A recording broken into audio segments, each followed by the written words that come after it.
नमस्कार मित्रों, आप सभी मेरी वीडियो को बड़ा ध्यान से सुनते हैं और बहुत लोग लाइक करते हैं, बहुत लोग शेयर करते हैं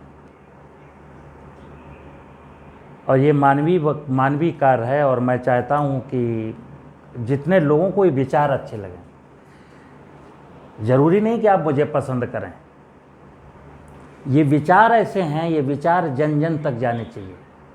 क्योंकि हमारे जीवन में जो मुसीबतों का पहाड़ है, जो नाना प्रकार के संकट हैं, इंसान संकट मुक्त होकर के जीवन जी सके और प्रकृति में जो संकट पैदा हो रहे हैं वो प्रकृति के संकट भी दूर हो सके। उद्देश्य केवल इतना है। मैं अपने वीडियो के माध्यम से, अपनी बात के माध्यम से आपको, कहते हैं ना कि तमसो माँ ज्योतिर्गमय, अस्तो माँ सद्गमय, मृत्योर माँ मृतंगमय, ओम शांति शांति शांति। मनुष्य का लक्ष्य क्या है? अंधकार से प्रकाश की ओर जाना है, असत्य से सत्य की ओर जाना है, मृत्यु से अमृत को प्राप्त होना है। ऐसा जीवन जहां सिर्फ और सिर्फ शांति हो। और वो शांति तब मिलती है जब मैं ज्ञान और अज्ञान के भेद को जान जाता हूं। ये ज्ञान और अज्ञान का जो भेद है, जो रहस्य है, इसे मुझे समझना है। मैं कई बार ऐसे विषयों में उलझ जाता हूं जो हमारी पहुंच से दूर हैं, और ऐसे विषय जो मेरी जिंदगी के साथ साथ चलते हैं उनको मैं इग्नोर कर देता हूं। परमात्मा ने आपका शरीर बनाया और इस शरीर में 5 इंद्रियां दी हैं। आंखों से दिखता है, कानों से सुनाई देता है, नाक से सूंघता हूं, मुंह से खाना खाता हूं और शरीर इस स्किन से किसी को स्पर्श करता हूं। अगर इंद्रियां क्यों दी गई, अगर यह पता चल जाए इन इंद्रियों का मकसद क्या है देने का, तो मैं ज्ञानी हूं। और अगर इंद्रियों का सदुपयोग ना करके इंद्रियों का दुरुपयोग करता हूं तो मैं अज्ञानी हूं। एक कलम जिससे हम लिखते हैं, उससे हम कुछ अच्छा लिख सकते हैं। कलम होती ही है अच्छा लिखने के लिए, लेकिन उसी कलम से मैं किसी को गाली भी लिख सकता हूं। तो कलम का ज्ञान ये है कि कुछ अच्छा लिखे। हमारी जुबान, हमारे मुंह का काम ये है कि मैं कुछ अच्छा बोलूं, ऐसा अच्छा जो लोगों का जीवन बदल दे। आंखों का काम है, आंखों से आप बारीक नज़रों से इस प्रकृति की और इस समाज की व्यवस्थाओं को देखो। तो आज जो ज्ञान और अज्ञान का विषय, उससे मैं परिचित कराने का प्रयास करूंगा। आशा है आपको मेरी बात समझ में आएगी, और अगर समझ में आती है तो इस बात को दूसरे लोगों तक अवश्य पहुंचाइएगा। मनुष्य को जो दिखता है, हमें दिखता है ना, क्या दिखता है? सबने नाम सुना होगा ब्रह्मांड का। ब्रह्मांड दिखता है हमको। धरती में मैं रहता हूं, जब दिन के समय ऊपर आकाश में नजर डालता हूं तो नीला आकाश दिखता है और आकाश के उस पार एक सूरज दिखता है।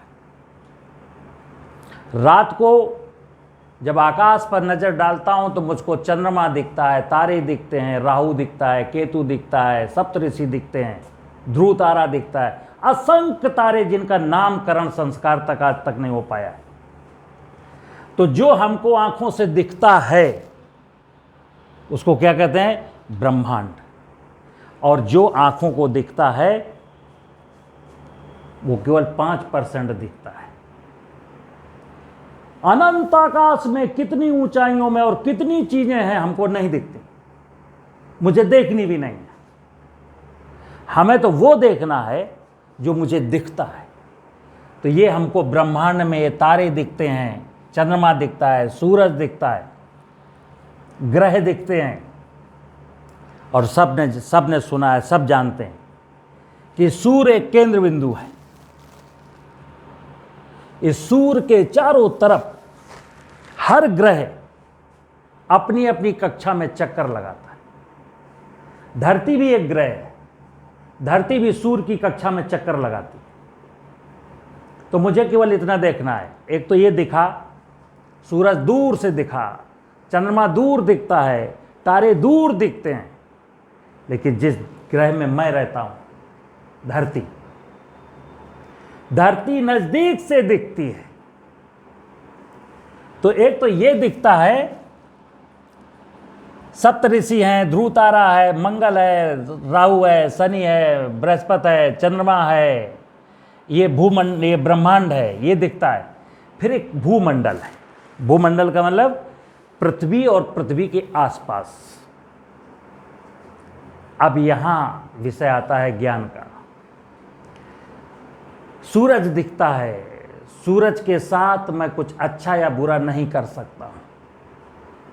चंद्रमा के साथ मैं अच्छा बुरा कुछ कर नहीं सकता, केवल देख सकता हूं।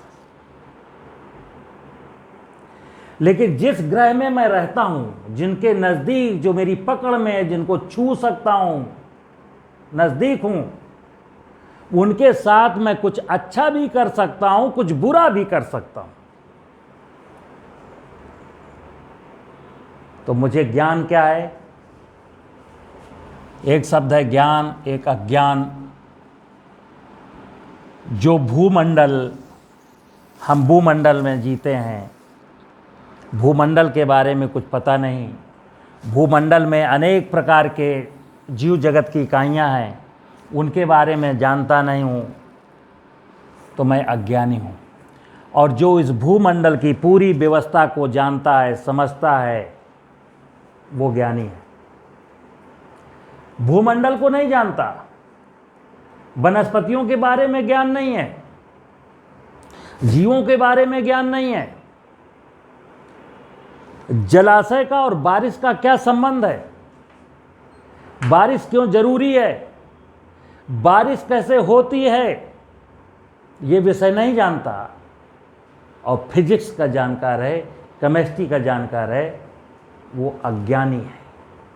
क्योंकि फिजिक्स केमिस्ट्री से लाइफ नहीं चलती। मैंने कई बार पहले भी वीडियो में आपको एक चीज़ बोली है कि कुछ चीज़ें मनुष्य बनाता है, कुछ रचनाएं मनुष्य की हैं।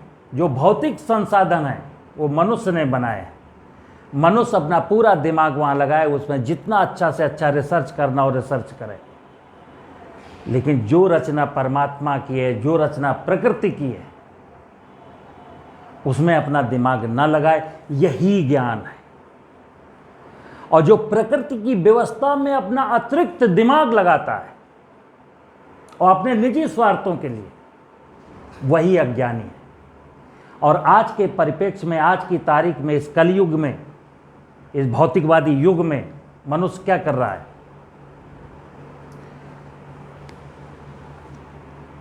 बारिश कम होने लगी, जलाशय में कब्जे हो गए। विज्ञान क्या कहता है?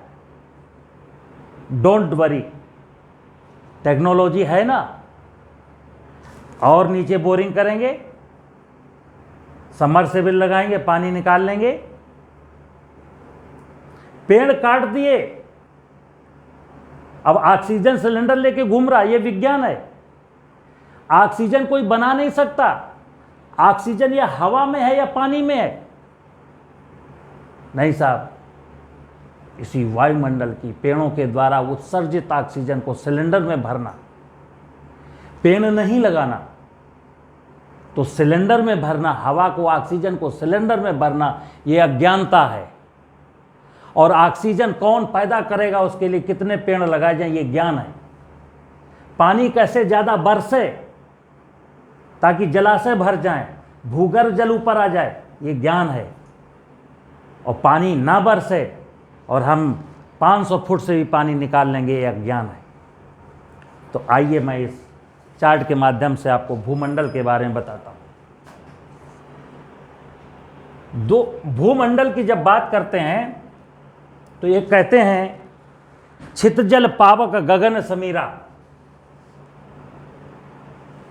पृथ्वी माने भूमि, ये जो 5 तत्व हैं, भूमि, आकाश जिसको गगन कहते हैं, वायु और नीर और ये हवा। तो ये जो 5 तत्व हैं, ये 5 तत्वों से शरीर बना है, 5 तत्वों से शरीर पलता है और ये भूमंडल है। इस भूमंडल के आसपास का आकाश है, समुद्र है, धरती में समुद्र है, समुद्र से, समुद्र में जो पानी है इस सूर्य देवता के कारण ये वाष्प बन के आकाश में जाता है और फिर ये बारिश के माध्यम से पूरे धरती में डिस्ट्रीब्यूट होता है। ज्ञान क्या है कि अमृत रूपी वर्षा का जल कितनी अधिक से अधिक मात्रा में मैं जलाशयों में एकत्र कर लूं ताकि ये वर्ष भर काम आए, ये ज्ञान है। और इसको बह जाने देना ये अज्ञान है। बारिश कम क्यों होने लगी? क्योंकि जंगल कट गए, जंगल, हरे भरे जंगल कट गए तो बारिश कम होने लगी। हम बारिश की महिमा नहीं जानते कि बारिश के लिए जंगल जरूरी है, जंगल काट लिए तो मैं अज्ञान हूं। और अगर जंगलों की महिमा पता है तो मैं ज्ञानी हूं। 84 लाख योनियों के जीव जंतु इस धरती पर रहते हैं। वनस्पतियां, जैसा कि मैंने बताया, पेड़, अगर पेड़ अच्छे बने रहेंगे, धरती का 25% 30% हिस्सा पेड़ों से ढका रहेगा तो क्या होता है? बारिश अच्छी होगी। और बारिश अच्छी होगी और जलाशय लबालब भरे रहेंगे पानी से, उसमें जलचर होंगे। और जमीन उपजाऊ बनेगी, उसमें थलचर होंगे। और पेड़ होंगे, उसमें नभचर होंगे। तो ये मनुष्य कहते हैं परमात्मा की सबसे सुंदर और अंतिम रचना है। ये जो 5 तत्व हैं, धरती, पानी, हवा, आकाश और अग्नि, इन्हीं से जीव जगत की उत्पत्ति होती है। और आपने बारिश के मौसम में छतों पर काई जमने की घटना को देखा होगा। काई क्या है? वनस्पतियां हैं। वनस्पति जगत की पहली इकाई है काई। तो पहले वनस्पतियां बनती हैं, फिर वनस्पतियां चूंकि जीवों का भोजन है, फिर जीव बनते हैं, फिर बड़ी वनस्पतियां बनती हैं, फिर बड़े जीव बनते हैं और फिर बाद में मनुष्य आता है। क्योंकि मनुष्य का जीवन बहुत सारे जीव इकाइयों पर निर्भर है। उसको पक्षियों की ज़रूरत है, उसको दुधारू पशुओं की ज़रूरत है, उसको काम करने वाले पशुओं की भी ज़रूरत है, उसको वनस्पतियों की ज़रूरत है, उसको मेडिसिन की भी ज़रूरत है। तो हमें जो अपने शरीर की जो अपनी ज़रूरतें हैं, वो ज़रूरतें कहाँ से पूरी होती हैं? इस भूमंडल की व्यवस्था से पूरी होती। तो इस भूमंडल को जानना, समझना, यही ज्ञान है। और जब भगवान की बात करते हैं तो यही तो है, भूमि, गगन, वायु, अग्नि और नीर। और जब परमात्मा की बात करते हैं तो परमात्मा कहते हैं ऊपर है। अब भगवान को खोजना है तो इस ब्रह्मांड में, भूमंडल में कहाँ खोजोगे? भगवान तो आपके सामने है, भूमि के रूप में, गगन के रूप में, वायु के रूप में, आकाश के रूप में और सूरज के रूप में। अगर आपको इस व्यवस्था में भगवान नजर नहीं आता है तो आप अपनी नज़रों से पूछो, अपने दिमाग से पूछो, विज्ञान से पूछो कि भाई भगवान है कहाँ? भगवान तो दिखता ही नहीं है। अब जिनको प्रकृति की व्यवस्था में भगवान दिखता है उन्होंने भगवान देख लिया, और जिनको नहीं दिखता, इस प्रकृति की व्यवस्था में भगवान नजर नहीं आता है, उनको भगवान कहाँ दिखेगा? ठीक यही विषय परमात्मा का है। इस भूमंडल में परमात्मा कहाँ है? ब्रह्मांड में, संपूर्ण ब्रह्मांड में परमात्मा कहाँ है? तो परमात्मा, चूंकि हम सब जानते हैं, निराकार है, जन्म एवं मृत्यु के बंधनों से मुक्त है, अनंत है, मैंने बताया ब्रह्मांड का 5% हम जानते हैं, अभी 95% नहीं जानते। तो इस ब्रह्मांड में कहाँ है कोई नहीं जानता, और वो है कहाँ? वो सर्वत्र विद्यमान है, अनंत है, कुछ पता नहीं कहाँ है।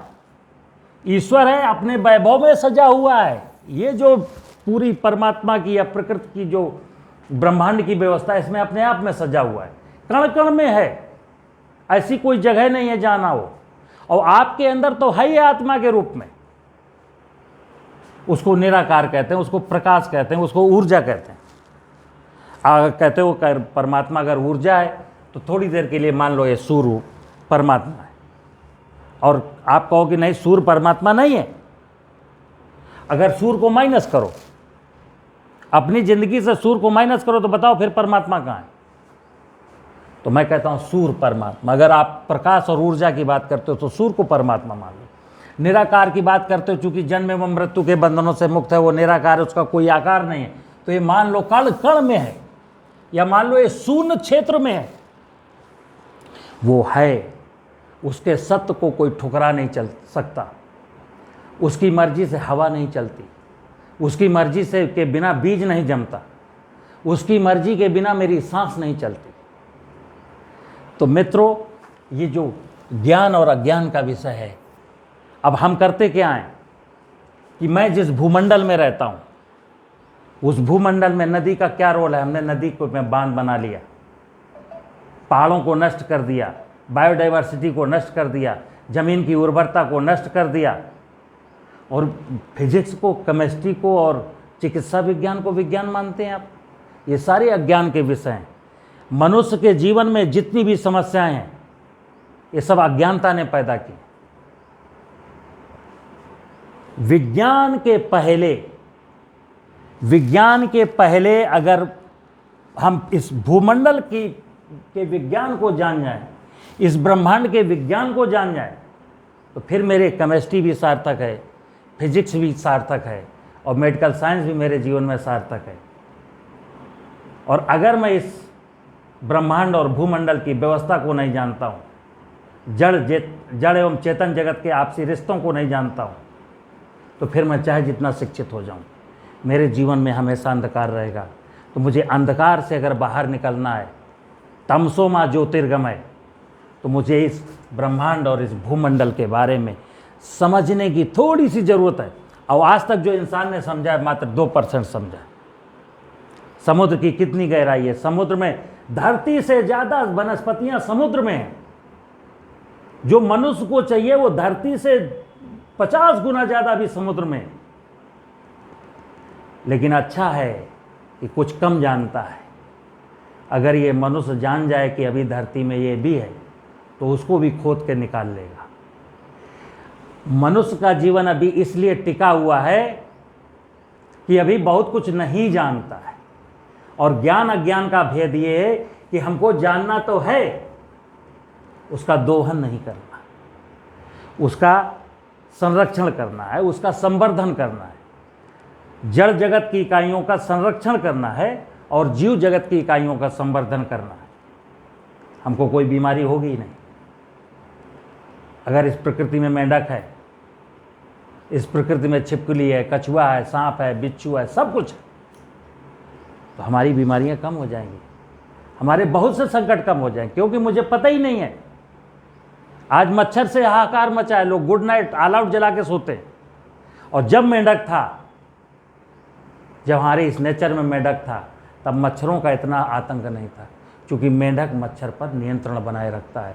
तो प्रकृति की जड़ जगत और चेतन जगत की इकाइयों का आपसी क्या सामंजस्य है और उनकी क्यों हमारे जीवन में उपयोगिता है, ये परमात्मा कहते हैं, जिसने इस धरती की रचना की, जिसने जीव जगत की रचना की। जरा कल्पना करना, सोचना कि वो पागल था।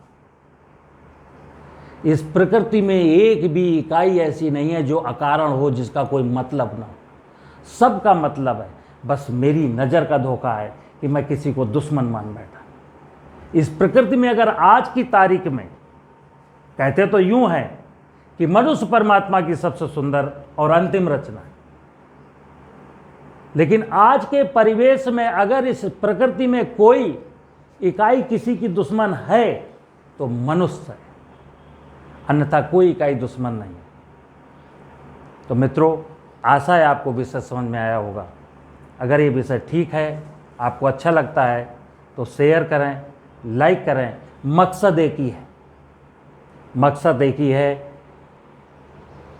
कि अंधकार के तिमिर को तोड़ करके ज्ञान की ओर बढ़ना है, और वो ज्ञान जो मानव को सुख देने वाला है, प्रकृति को सुख देने वाला है, उस ज्ञान की ओर। वर्तमान का जो शिक्षा है, वो अगर ये वाला ज्ञान नहीं है तो मेरे शिक्षित होने का कोई मतलब नहीं है। तो मैं वास्तव में ये प्रदर्शित कर सकूं कि मैं एक शिक्षित हूँ। शिक्षित व्यक्ति, ज्ञानी व्यक्ति समाज को, प्रकृति को कुछ दे सकता है। और अगर ज्ञान नहीं है, शिक्षित है, तो केवल और केवल प्रकृति और समाज को ठगने का काम करता है। अगर जीवन में सुख चाहिए, शांति चाहिए, तो फिर मुझे ये ज्ञान समझना होगा। नमस्कार, जय हिंद, जय भारत।